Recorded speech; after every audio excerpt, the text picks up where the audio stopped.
So, fliptap.professionalhugot.com.ph.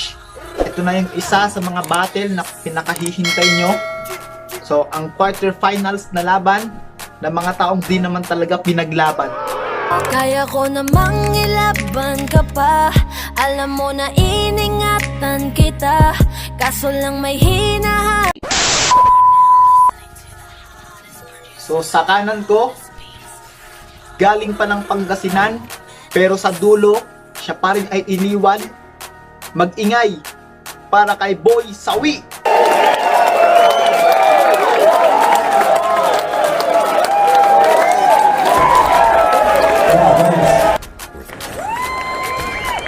Di ba't sabi mo hindi mo ko iwan?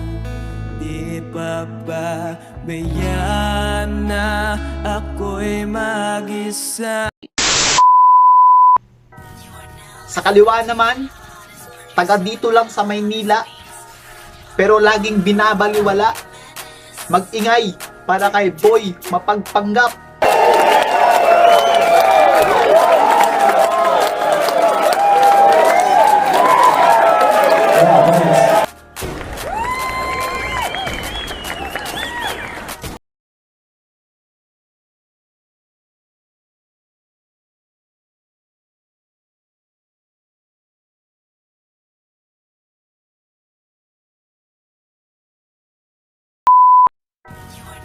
Umpisahan na natin ang battle.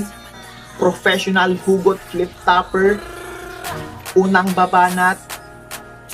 2 minuto para kay Boy Mapagpanggap. Yo, yo, yo. Tanga. Magkano ba ang sahod ng pagiging tanga? Bakit masyadong kinakarir mo na ata? Alam mong niloloko ka na pero habol ka pa rin ng habol sa kanya? Ang laki mong tanga doon sa parte na iniisip mo pa rin siya kahit na alam mong may mahal na siyang iba. May mahal na siyang iba, wag kang tanga. May mahal na siyang iba, wag kang tanga. May mahal na siyang iba, bakit chinachat mo pa? Umaasa ka pa rin. 2 minuto para kay Boy Sawi. Yo! Yo!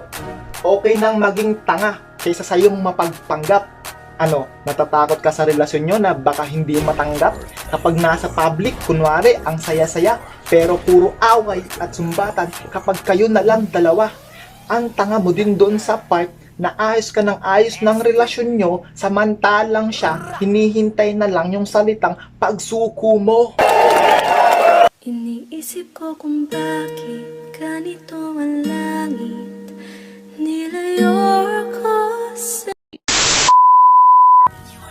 Kalawang round, 2 minuto para kay Boy Mapagpanggap. Yo! Oo, inaamin ko, nag-aaway kami, normal naman yun sa magkarelasyon. Masyado kang mapanghusga, hindi mo naman alam yung tunay na sitwasyon. Inaamin ko, yung relasyon namin maraming pagkukulang, hindi naman kasi ako tanga. Hindi naman kami katulad ng mga naging karelasyon mo na kapag may kulang sa'yo, hahanapin na lang sa iba. Sana sinabi mo para di na umasang may tayo pa sa uli. 2 minuto para kay Boy Sawi. Yo, tama ka na yung pag-aaway normal lang sa isang relasyon. Pero katangahan na at sobrang unhealthy kapag nagiging habit nyo na yun. Mag-isip kang mabuti, baka sa relasyon nyo, ikaw na lang pala yung kumakapit. Or else, hindi mo namamalayan dahil sa sobrang pag-aaway nyo, pinagpapalit ka na pala sa mas malapit. Tulad ng aking sinapit na pinagpalit sa mas malapit. Ikatlong round, 2 minuto para kay Boy Mapagpanggap. Yo! Never ako nag-isip sa jowa ko ng kahit anong negatibo. Kasi in the first place, bihira yung katulad niya, kaya sa kanya sobra yung tiwala ko. Alam mo, sa mindset pa lang nating dalawa, ang layo na ng agwatan. Ekse-ekse na ka sa buhay niya, tapos di mo rin pala pagkakatiwalaan. Ngayon, alam ko na yung dahilan kung bakit ka pala laging iniiwanan. Yakapin mo ako.